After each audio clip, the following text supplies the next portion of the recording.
Hi, Tom. Hey, Bob. How you doing? I'm good. All things considered. Okay, let me introduce us. I'm Robert Wright, publisher of the Nonzero newsletter, to which everyone should subscribe. This is the Nonzero podcast. You are Thomas Friedman, famous columnist for the New York Times. You write about foreign affairs, winner of 3 Pulitzer Prizes for reporting and/or commentary, author of a lot of books, including, I think your first one was From Beirut to Jerusalem, based on your reporting from the Middle East, a region to which you have paid close attention ever since. And that is the region whose problems we are going to solve today in our conversation. You up for that? Here and now. Okay. So I don't suppose, just to start, that you have any actually uplifting news from any uplifting thoughts about the Middle East, about specifically about the Gaza war, the Israel-Palestine conflict. No, sort of nothing from there. I was just in Abu Dhabi and Saudi Arabia, though. I was in Abu Dhabi for the climate conference, and then for a Middle East conference, and then in Saudi. And it was a reminder, how much of 2 things, Bob. One, that the center of gravity of the Arab world has moved to the Gulf. It's not just because of money, frankly. You It's mean because, from Egypt, or from where? yeah, from Egypt, exactly. From Egypt and the Levant, Egypt, Syria, I would say, Egypt, Syria, Beirut to the Gulf. Certainly it's partly about money, but it's partly because, a struggle sort of emerged from when the time I wrote From Beirut to Jerusalem, which was it came out in 1988. I wrote it in 88, it came out in 89. So when I was a pup growing up as a Middle East correspondent in Beirut for UPI, and then the New York Times, and then Jerusalem, this was 1979 to roughly 1988, 89. The way you built legitimacy as a leader in the Middle East was based on resistance. Judge me, support me by how I resist the Americans, the Jews, the Persians, the Shiites, the Sunnis, the Palestinians, whoever it is, the Christians. You built your legitimacy by generating resistance. And you do have a new generation now in the Gulf of leaders who are building their legitimacy on the basis of resilience. Judge me on whether I'm building educational resilience, opportunity resilience, jobs resilience, environmental resilience. The UAE hosted the COP, and yes, there's a lot of buzz and bells and whistles around some of this stuff. But a lot of it's real, and that is a good thing. The struggle between what I call the resistance leaders and the resilience leaders. And MBZ in Saudi Arabia, even MBS with all the awfulness of the murder of Khashoggi, the leader of Bahrain, Crown Prince Salman, the Qataris in their own sort of weird way. The Kuwaitis are completely lost, drifting, bobbing on the ocean somewhere. Egypt, unfortunately, has a leader who turned his country's economy over to the army. And so there's a reason the center of gravity has moved to the Gulf. It's because not only the sheer weight of money, but actually there are leaders there now, I think, with a better model. Okay. So if resistance is no longer the ticket to legitimacy, that could explain a couple of things. I mean, one, maybe a little more peripherally, is why Saudi Arabia was willing to begin a kind of rapprochement with Iran. That was to some extent orchestrated by China, I guess you could say, but probably more relevant to the current problems is that a number of Arab states were willing to move closer to Israel under first the Abraham Accords. Several of them actually did it, established relations with Israel with Trump's encouragement. And Saudi Arabia seemed to be moving in that direction under Biden's strong encouragement. And then October 7th happened. And some people think it happened maybe as a result of all this drift of the Arab states toward Israel, which in various ways threatened Hamas and or the Palestinians. Of course, the idea had long been that recognition of Israel was something Arab states would withhold until the Israel-Palestine problem was solved to the satisfaction of the Palestinians by and large. So I guess I would say it remains, from the Palestinians' point of view, a downside if you're going to see, and I mean, who knows what will happen after this war ends, if and when it ends, but if you do see a resumption of movement of Saudi Arabia toward Israel and kind of the end of that leverage on Israel, right? The withholding recognition from the Arab states.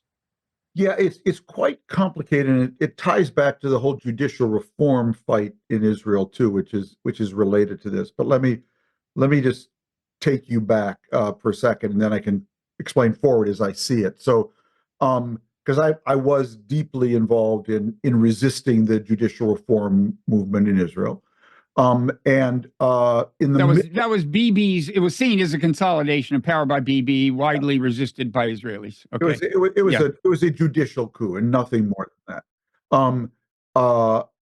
So what happened was, as that evolved, out of the blue, basically, the leader of Saudi Arabia, MBS, came up with this proposal to the Biden administration of some kind of security deal between the U.S. and Saudi Arabia, access to U.S. Arms at the highest NATO level, in return for, or paired with, Saudi normalization with Israel on the basis of certain Israeli commitments about reviving the peace process. So that was what was in play on October 6th. Okay. And I was, as a columnist, involved in that argument in one very narrow way. I was trying to make sure, in my own way, with my own voice, that the terms by which Saudi Arabia would normalize with Israel, terms regarding what it would do vis-a-vis and for Palestinians in the peace process, my entire focus, Bob, was to make sure those terms were high enough that it would blow up Netanyahu's cabinet. Because I happen to believe Netanyahu's coalition is an existential threat to the state of Israel. So that's what I was focused on October 6th. I believed that the deal, the normalization between Israel and Saudi Arabia, would not be stable if it was not built on an Israeli commitment to a two-state solution. And I knew that a two-state solution commitment by Israel would blow up this right-wing coalition. So for me, it was a twofer. That's what I was focused on. Now, the reason this dynamic, I think, did play a role in Hamas's decision, and we won't know, I think, for a while yet, and who knows, maybe all the leadership will be killed, we won't know, is that Netanyahu's strategy was to try to earn Saudi normalization with the bare minimum, if not zero, concessions to the Palestinians. So Bibi could say to Tom Friedman and Bob Wright, you guys were wrong. I could normalize with Saudi Arabia and give the Palestinians nothing. Now, I felt and argued to the administration that if Netanyahu is able to normalize relations with Saudi Arabia and give the Palestinians nothing, that would be a disaster, because it would actually ensconce him in power, despite having done this judicial coup, and I think lay the groundwork for the next intifada by screwing the Palestinians one more time. Yeah, although I don't know why you'd be optimistic that a commitment by the Israeli government to pursue a two-state solution would actually lead to a two-state solution. I mean, especially, I mean, you're imagining it not being Bibi's government that can pull it off anyway. But that aside, I mean, maybe we'll return to that because it's relevant, I think, to the way you see, in your mind, hopefully, the war in Gaza ending with at least some kind of commitment by the Israeli government. But let me ask you a more tangentially related question about bringing down the Netanyahu government. I was wondering, like, we're in a situation where, of course, Bibi, because of the expectation that he will be out of power as soon as the war ends because of the dissatisfaction with him in Israel, has an incentive to continue the war as long as possible. he's not the only person in the driver's seat. I guess there's a war cabinet, but still, you would think he's an obstacle to an early end to the war.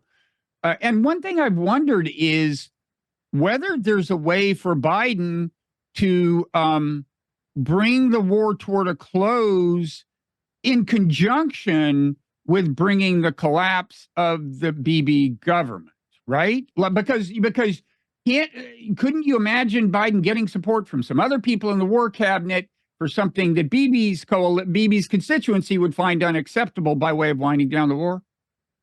So I think you're raising a very important point. I think that it is now clear to the Biden administration. It's clear, I think, also to the Israeli general staff that there is no stable end to this war as long as Netanyahu is in power in Israel, because he will never agree to the baseline minimum terms that you would need to get some kind of Palestinian Authority revised, revamped, upgraded, or whatever into Gaza to be able to take responsibility there.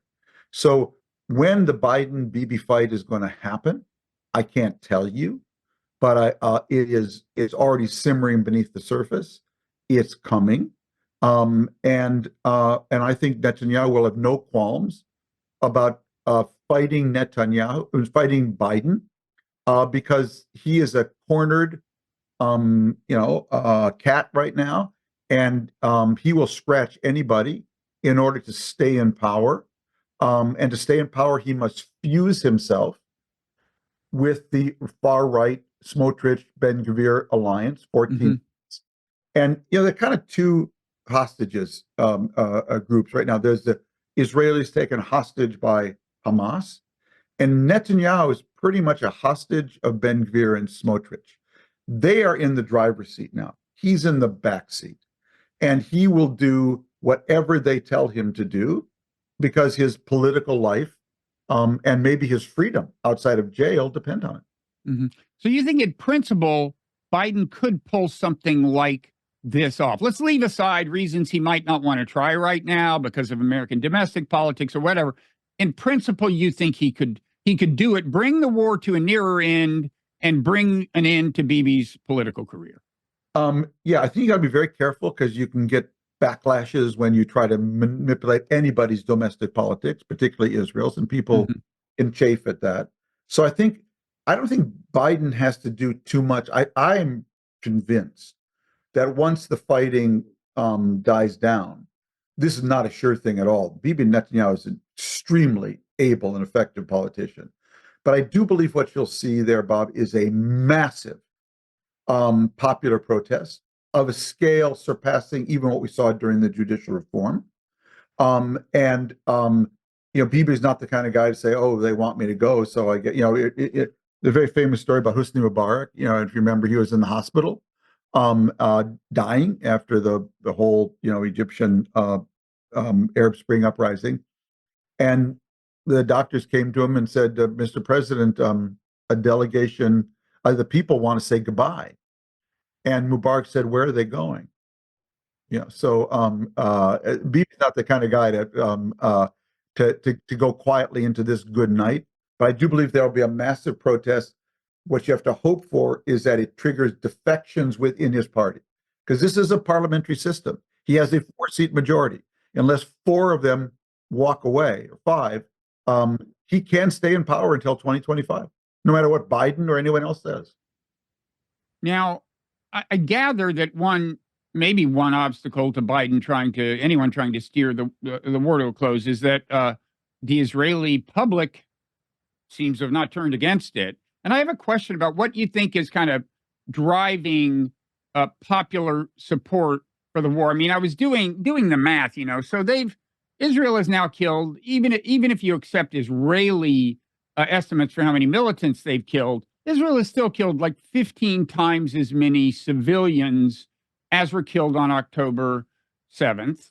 And if you correct for population, this is out of a much smaller population. Israel has 10 million, Gaza too. And if you do this, of course, in some ways misleading thing of comparing these numbers to comparable American numbers, correcting for America's population, you get something like, I think October 7th was like 23,000 American civilians being killed violently in one day, which is a trauma like we've never endured in my lifetime, Yeah. and or ever actually since maybe the Civil War or something. But what's happened to Gaza is like the equivalent of 23,000 American civilians dying every day for 3 months violently. It's like 2 million. It's like 2 million American civilians dying. So my question is, like, I understand that vengeance and retribution are parts of human nature. You'd think that you're almost getting to the point where you think, yeah, it's been at least an eye for an eye. Now there is separately this contention that it's possible to, quote, eliminate Hamas without something as bad or worse arising in the ashes, which I don't think is true, but I think that may be a widespread belief in Israel. What is your take on what's going on in Israeli psychology? Because I think it's based on some conversations with Israeli friends of mine. It's been dramatic. I mean, that seems clear to me. So, as you know, from reading me, I was very wary about going in at all. My view is Israel should have made this all about the hostages, and called it Operation Rescue Grandma, and focused on that. And I will say, so I'm not here to justify any math around it, but I'm simply would say this. I think in a small country, I think two things are going on right now from the Israeli side. The hostages made them crazy. And that is, everybody knows somebody who knows somebody who was abducted. And so as much as the killings on October 7th, you think the hostages had that kind of impact? What I noticed in talking to Israeli mom friends of mine, the notion of your daughter being dragged off by Hamas into tunnels in Gaza has just, it first of all freaked a lot of people out. They went out and bought guns themselves. There's just something out of Batman about that. And all I'm saying is not to justify anything. I think it's really made them crazy. And Hamas understands this, which is why in the last 48 hours, they've been putting up pictures of 3 grandfathers with beards. They're playing on this. And one thing I'm struck by in talking to Israelis, I'm sure this is certainly true of Gazans. This is actually true of this conflict generally, more than any conflict I can recall covering. The number of people on all sides I talk to who say, I'm not sleeping. There's something about this that has really gotten to people. I do think social networks are part of that. The intense, 15-second hit of the worst, coming to your feed. It's happening in America too. But absolutely, it's all over. And I mean, on this particular issue, it's dividing America on this issue. Exactly. Totally. In the same way, but go ahead. Absolutely. No, and I think this is very, very important. It's why people can't talk about it because of that. And I think that issue has just, every Israeli can either imagine or know someone who knows someone who is a hostage or knew someone. And I think that has just made them emotionally, just kind of crazy and focused on that and unable to grasp the incredible destruction and loss of life that's going on in Gaza, or to fully appreciate it. That's all I can do by way of explanation. Yeah, I suspect that Hamas's leadership, or at least the people who decided to do this, which may have been their leadership in Gaza more than what is supposedly the ultimate leadership in Qatar, I suspect they thought the hostages would have the opposite effect. I think they may have been extrapolating from the famous case where Israel traded 1,000 prisoners for 1 hostage and thought, well, wow, this will really, this will really slow them down if we've got this much leverage. Yeah. And I don't think, people say you're falling into Hamas's trap. They wanted an overreaction. I don't think they expected this big a reaction personally. And I think they thought those hostages were going to be a real subduing effect. And you're saying it's not just not subduing, it's the opposite. Yeah. I think, well, going back to October 7th, I think it was from a Hamas point of view is a catastrophic success. That they succeeded far beyond their dreams. They didn't know there was going to be a dance with a bunch of 20 to 30-year-old Israelis, hundreds of them right in their line of fire. They had no idea of that. There's no indication that they knew that. So they fell on just this huge treasure trove from their point of view of young people, young women, in particular. And that's where the rapes happened. It was in and around that event for the most part. And so I think that they were surprised by that, and then surprised by the Israeli response, because there was a debate, obviously, within Israel in the military leadership of how do you deal with the hostages, and the conclusion was only by putting pressure on them can you do it, and that's going to be one of the most hotly debated things after the war, depending on how many, if any, hostages are recovered. Yeah. And I would tell you, if you follow, Israeli politics right now, I mean, the hostage families every day, and understandably, if I were one of those parents, are on top of the government every day. I mean, just you got to meet with us. You should stop the war now. This should all be about the hostages. So that's really, I think, driving a lot of the emotional energy there right now, and blinding people to everything else. Do you think it could lead to an end of the war, not just a truce, before Bibi leaves office? Well, what I've been arguing about to my own government, here, which is that because we keep going back and forth at the UN about ceasefire, no ceasefire. I'm not for a ceasefire. I'm for the end of the thing. Which is to say, I think Israel should propose end of conflict, return all the hostages, and Hamas leadership, if you want a plane to Qatar or Turkey, wherever you want, and get out, all right, and we'll work with the PA to develop a new governing authority. Let's end this thing. And they can catch up with Hamas later. Okay, I'm sure they will. Right. You can go to Turkey and we'll assassinate you later. Exactly. We will fight you later. But I would like to me, not enough energy has gone into how do you end this thing, and way too much around a ceasefire and who will benefit most from the weeks and days of that. Yeah. I have two questions about what kind of leverage Biden has, let alone whether his goal is to bring Bibi down, in terms of just generic leverage, whether he wants a ceasefire to actually end the war. I mean, there's two questions. Like, theoretically, if you're just America in this like game theory experiment, how much leverage you have? Well, you got the flow of weapons and arms. You've got the protection you give Israel to the Security Council. You can threaten to go join the rest of the members, not only in calling for the end of the war, but in condemning settlements, whatever. You can threaten all that. You can say various things publicly. So there's, I guess half my question is, if Biden was willing to use anything, could he bring an end to the war right now, even with Bibi in power? And if Bibi wants to leave, fine. Then there's the second question about what domestic political constraints Biden perceives. And there, so far as I can tell, he feels almost completely paralyzed. You tell me. But the first question is, does America in theory have the leverage? And the second question is, what do you think's going on in Biden's calculation?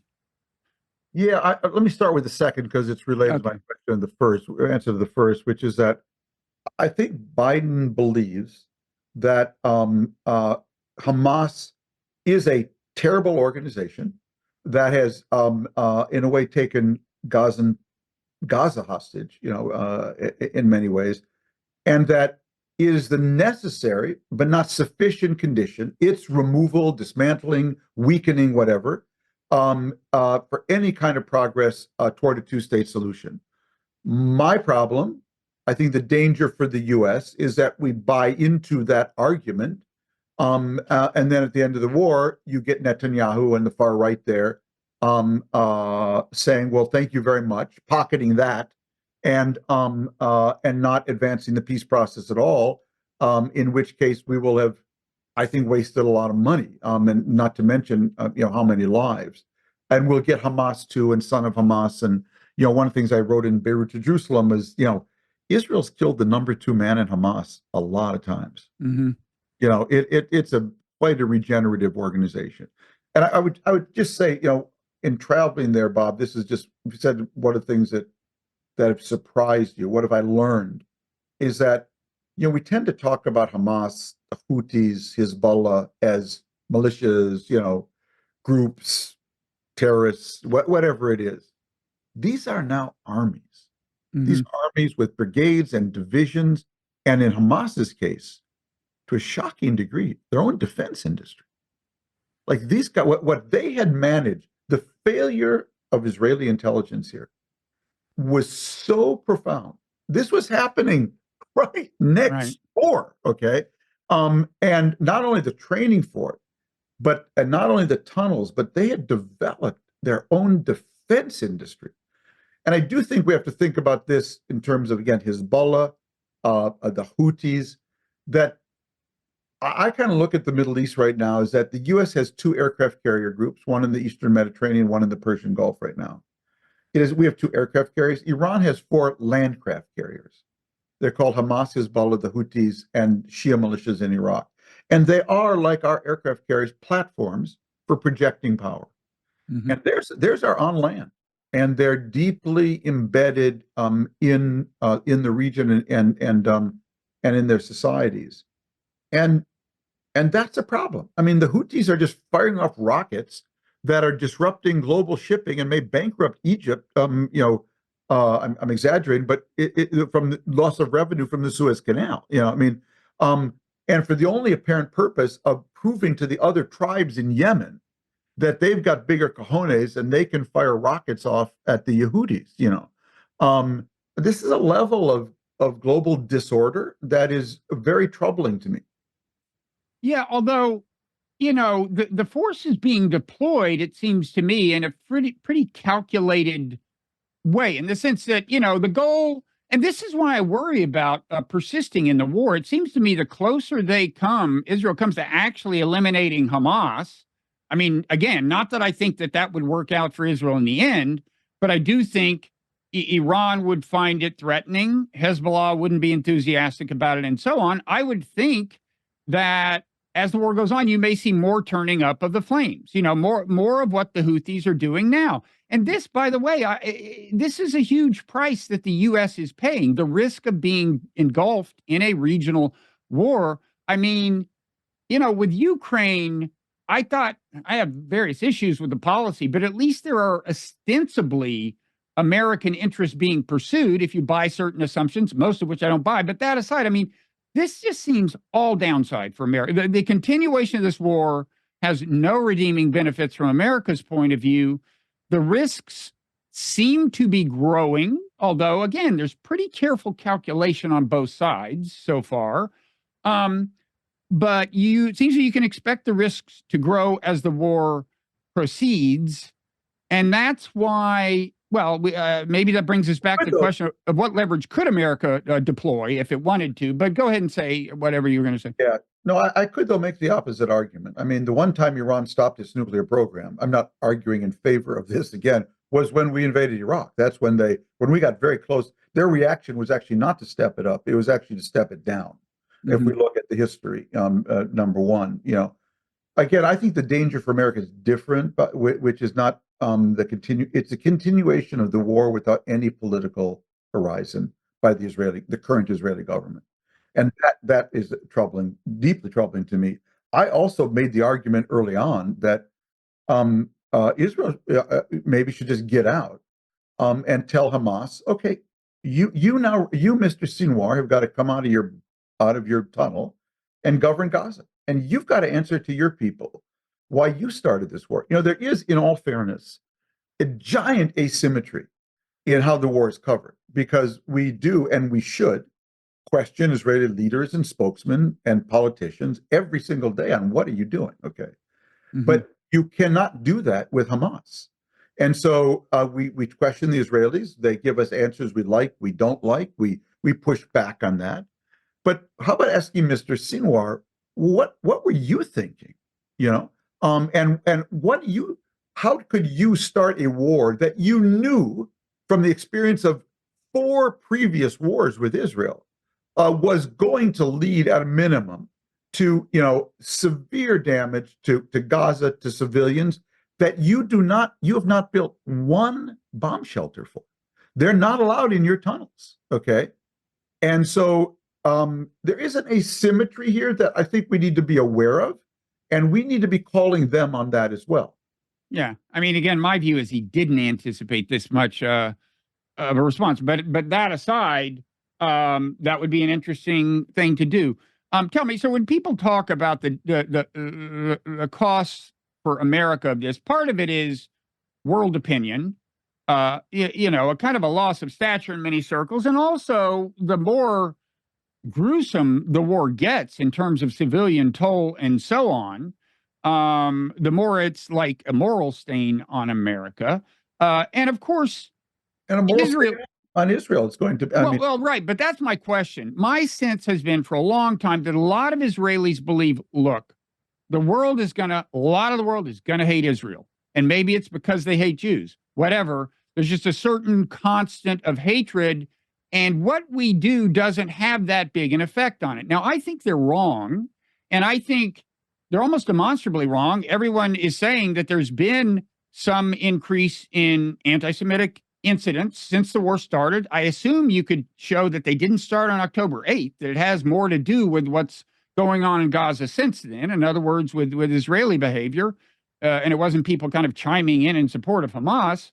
Although some of the people doing it might be in favor of chiming in. I don't know. Some of the people doing anti-Semitic attacks, but so I've always thought that was wrong, and I've always thought it was a very dangerous belief, because of the obvious consequence of just not worrying about what the world thinks of Israel and how much regional hatred you're generating. In fact, I mean, they profess to want to see normalization with Arab states, but what they're doing in Gaza complicates that tremendously not because of what the rulers of the Arab states think, but because of how their people are reacting, right? Do you think I'm reading the psychology right, that they just discount this whole category of consequence? Well, let me argue both sides, okay, if I may. In this sense, there is. I just came from Saudi Arabia, in which I quoted a very senior Saudi official as saying we took a poll before October 7th last summer of our people. How do you feel about normalization with Israel? 70% of Saudis supported it, provided there was some credible pathway toward Palestinian statehood as part of the process. Pretty amazing, you know what I mean? And so now the Saudis told me they wouldn't even dare take the poll. Okay, so that's there's been a cost there. At the same time, how would we feel if a Mexican drug cult took over the Baja Peninsula, declared war on the United States, sent over a group of people, raped, beheaded, maimed, people at the border? Would we be thinking so clearly and say, well, let's not do too much damage to the Baja Peninsula? I'm just saying that was the emotional context. I think. No, we have a history of not thinking clearly. I mean, just look at 9/11, which doesn't compare with October 7th, and yet God knows how many wars we started. I'm not justifying it. I'm just saying I understand where this came from, and it's doubly why. Again, I wrote a column before the war, actually citing the example of India, which didn't respond. Manmohan Singh didn't retaliate for the attack on the Taj Hotel because he understood that India that was playing into the hands of his enemy. I said in my very first column, ask yourself what your enemy wants and do the opposite. Mm-hmm. That was not the advice that was followed. Yeah, it often isn't. So, do you think is there? I understand. I'm trying to explain that the hostages, the nature of the attack, a small country, it made people really crazy. And no, I can tell that. I mean, from watching some people I actually know online, for example, and the things they're saying. I'm pretty sure that BB and some other people would like to see this culminate in the wholesale ethnic cleansing of Gaza, like the dam breaks in Egypt, and Egypt just can't control it or something, and you wind up by basically vacating, Not Gaza. going to happen. You think Happen. that I can't think there are happen? people. I think there are people on the far right, Bob, who that is their vision and their hope, but that would so threaten Israel-Egypt relations, which is such a strategic pillar of Israeli national defense policy going back to Camp David, that I just don't see Israel seeing that happen, encouraging that happen, letting that happen, because that would really lead to a breakdown in Egypt-Israel relations, and that would be a strategic loss for Israel. Um, is there something that could happen plausibly in the near term that would seem to give Israel grounds for declaring victory? Like, for example, if they kill or capture Sinwar, the leader of Hamas in Gaza. And of course, this assumes, I mean, again, Bibi seems to have the incentive to sustain the war forever, but he doesn't have complete autonomy here, given the war cabinet and everything. Do you think, are there things, is that an example of something that could bring the war to the end? What are other examples of something where, without truly eliminating Hamas, Israel could declare victory? So I think two things could change both of the military and political nature of this story. If Sinwar, Mohammed Deif, the military and political leader of Hamas in Gaza, were killed or captured, I think that would be huge. But return of the hostages. I'll tell you why the return of the hostages is so important, Bob. So in the war cabinet, you have Gantz and Eisenkot, Benny Gantz and Eisenkot, the former chief of staff, Gadi Eisenkot, whose son was killed in fighting 2 weeks ago. It's very hard for them to pull out of this national unity government while hostages are still in Gaza, because B would use that against them. You're leaving me now. We have hostages. That'd be very hard. The minute the hostages are out, if you got a combination of hostages out and the death of Sinwar, that would be the absolute flashing exit sign for Gantz and Eisenkot to leave the government, and that would trigger, I think, an explosion of popular Israeli rage against Netanyahu. He would not be the winner in that story. But what you're not saying, you are saying that the release of all the hostages could be the ticket to ending the war. What you're not saying is that there's a plausible deal where you release all the hostages, the war is over. Because I think if that were on the table, I think Hamas would say sure, because then they declare victory. If they could be guaranteed that Gaza was going to be left alone or governed, by some whatever other than occupying Israeli soldiers, some sort of, there was a Wall Street Journal report, by the way, that supposedly Hamas officials in Qatar are talking about some kind of post-war unity government involving Fatah, whatever. But I would think that it would be pretty appealing to Hamas if they could release all the hostages and the war is guaranteed to end and they don't get killed. Right? I don't think so. No? For Sinwar, let's assume that he survives the war, whatever Israel fighting stops. One of the things I've learned in Lebanon and in the 2006 Hezbollah war is that there's the morning after and there's the morning after the morning after. So let's say the war stops, there's a ceasefire, and Sinwar gives all the hostages back. And he comes out. Now, the morning after, when he comes out, he's going to be paraded around as a hero. He fought the Israelis, for 75 days or whatever it is. The morning after, Bob, he's going to face enormous rage from Gazans. By the way, there's been a lot of polling, fresh stuff reporting about how unpopular Hamas was before this war started. Okay. Yeah. And he will face enormous rage. And if all he has to show for it is 75 days of resisting the Jews, and as a result, thousands of Gazans killed, injured, and the city destroyed, he needs prisoners. He needs to be able to show something that he got So you're prisoners. saying part of the deal I'm describing would have to be the release of more Palestinian prisoners by Yeah. Israel. Yeah, You throw that into the deal, and conceivably Hamas could buy it, but you don't see Israel offering that. It's not. I think it's premature to offer that to Sinwar. They clearly, are targeting him. You know, Israel is still operating on the assumption that Hamas is going to be destroyed. Again, I question that strategy because I think Hamas actually having to own what it did in front of its own people may actually be the most dangerous thing for them. They have to come out of these bunkers. They have to look their people in the eye. They take responsibility for the war and the rebuilding of Gaza. That's going to be a pretty big deterrent. If you need to raise money around the world now to do that. So I would be. What I've argued all along from the very beginning is that Israel basically ran off to war. Like we did after 9/11, and that there was never a red team. There was never a team B arguing for different alternatives.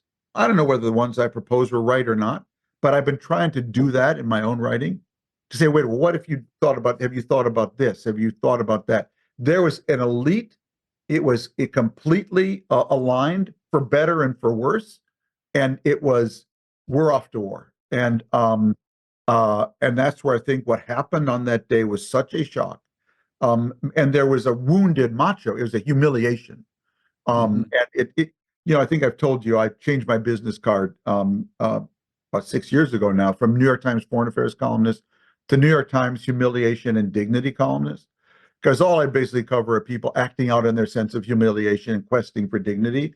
And this was a massive, massive humiliation of the entire Israeli military establishment. And what you saw was that kind of reaction. Yeah. And when people, it's funny when you question the wisdom of trying to eliminate Hamas, and people say, well, what's Israel going to do?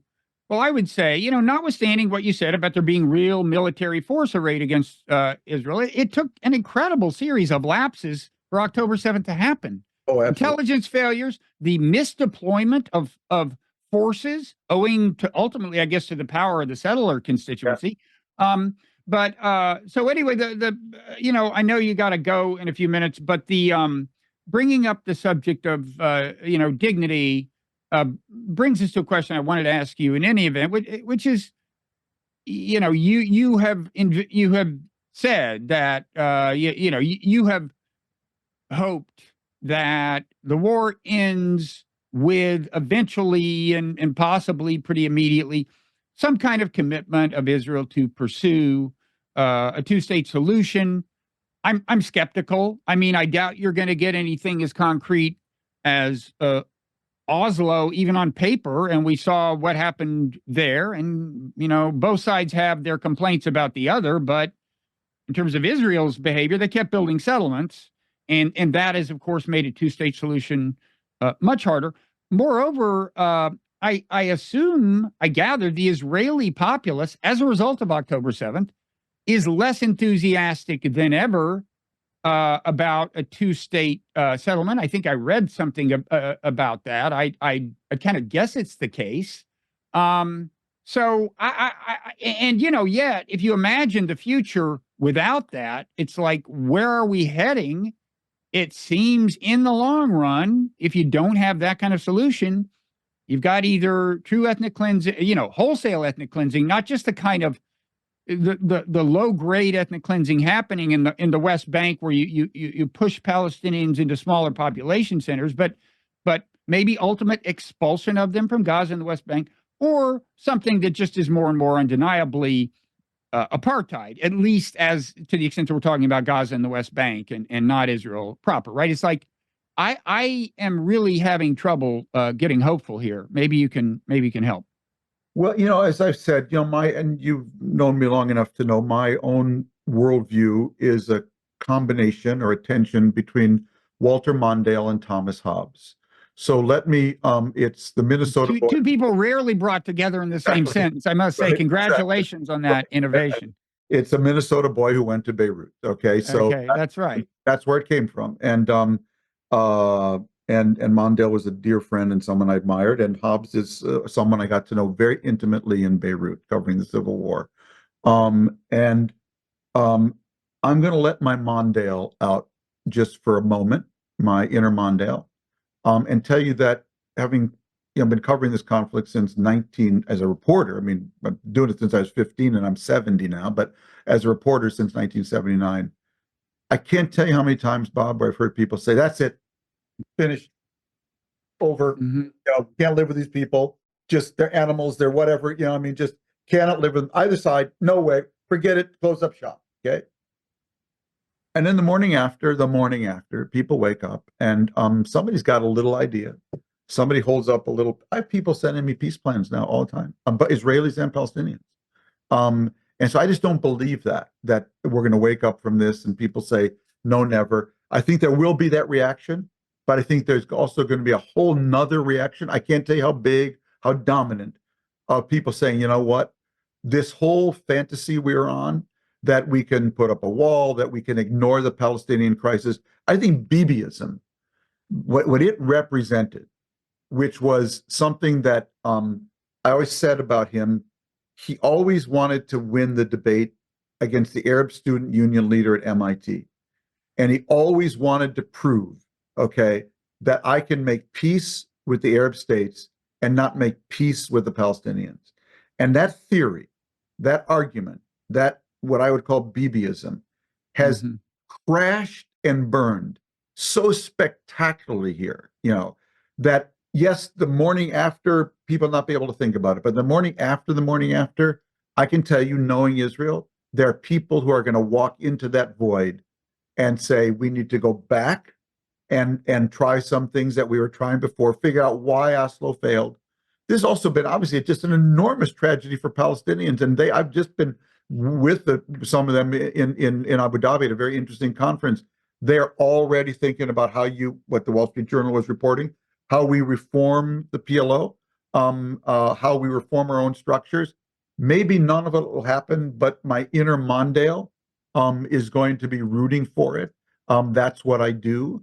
That's who I am. And that's why I keep coming back to kick the football, even though I know Lucy is going to pull it away. Not an encouraging allusion to Charlie Brown, but just finally, like, you have to admit that since Camp David, owing to the growth of settlements, any conventional two-state solution is just logistically much harder to pull off. You've now got... I oppose the settlements, I mean, from day one. Well, right. But I mean, as a practical matter, you've got among the 600,000 West Bank settlers, you would, by conventional estimate, you would have to get more than 200,000 to move back to Israel. Well, I recently saw a documentary about the evacuation of Gaza. Getting 10,000 settlers out was like pulling teeth. It was a national trauma. Yeah. And now, if anything, you've got a more radical, more politically entrenched settler constituency. And I don't know, you take my point, right? I admire your optimism. It's not optimism, but it's just like, people can't live this way. And so I'm going to be in there pitching until there's nothing more to pitch. And I know about those. That's why I've opposed the settlement movement with every fiber of my being since its very beginning. But then somebody sends me a whole new idea for a confederation where Israelis will be able to stay in the Palestinian state if they're ready. And so all I can tell you is whatever you or I think, I find people there are just having this morning a conversation with Yossi Balin, sending me his latest idea. So they're not drawing the conclusion that, well, let me say everybody's drawing. There are people who will I think be always, looking for that that glimmer of hope, and that's human nature. Quick final comment, if you have time to respond. If you don't, you can just say, Bob, you're right, but I got to go. I've always thought, so the proposal at Camp David, as I understood it, would have left, I think, the Israelis in control of the border with Jordan, right? Or the West Bank. I mean, the Israelis didn't want, I think both Camp David and Taba, right? The Israelis wanted, they felt insecure about not having control of the border between the West Bank and Jordan, right? Well, if they don't, if the Israelis get to police that, then the West Bank is surrounded. It's like Gaza. It's like, obviously the West Bank. Can I just stop you there about, because like every new peace plan that's addressed that, the Kerry plan, which is about as detailed as any plan. I'm 90% sure about this, but I'm going on memory. Called for a joint Jordanian, American, Israeli, Palestinian patrols along that border. Okay, well, that would be an improvement. Joint force, yeah. What I was going to say is I understand why Israel, like, ideally, they'd want to be sure they control the flow of weapons into the new state, whatever. And I would just say, I think they may underestimate the value of just dealing with a state as opposed to an insurgency. States are deterrable. You know, there's peace with Egypt. There's peace with Jordan. I was listening to an interview with John Mearsheimer, arch realist, and they said, well, what does realism have to say about the Gaza war? He said, nothing. I mean, I see this as an area that's in effect under Israeli occupation, and it's an insurgency. Realism deals with relations between states. And the part of that I take away is, because it's easy to model the calculations between states. It's easier to manage state-to-state relations. And I just think Israelis may underestimate the extent to which, look, the new state builds up a military. That's what states do. That's part of being a sovereign state. But it's a totally different challenge to just deter a state from controlling an insurgency. Yeah, I don't disagree. And I think that that's got to be part of the new thinking. There are a lot of people think the United States should declare right now, recognize a Palestinian state. The details to follow, okay, but that you would actually diffuse a lot of tension there and actually maybe generate a different kind of leadership and certainly responsibility. That's one idea. I don't know, whether it's in any way relevant right now, but I just think, look, if you want to get dark, I can get dark for you. I can get really, really dark. Okay, bring it on. I will let my Thomas Hobbes out. But I do believe, just in the conversations I'm having, that this shock of this war will go two ways. It will, for some, it'll just say, never again. I want Gaza wiped off the face of the earth. But for a lot of Israelis, it was going to be, look, we were in a BB bubble for the last 15 years, and we bought into a lot of his nonsense. And we need to rethink this. And I think we'll see a new leadership, a new generation. I hope you will on the Palestinian side as well.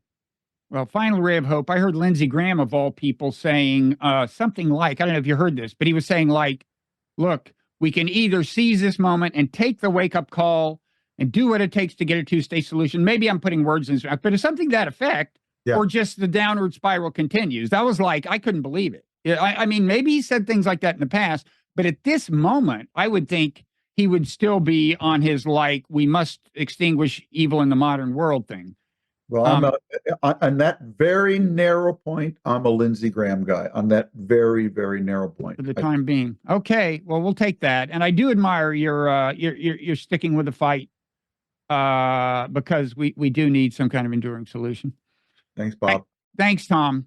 Anytime. We'll talk to you down the road. Really appreciate it, pal. Thank you. Okay, bye-bye.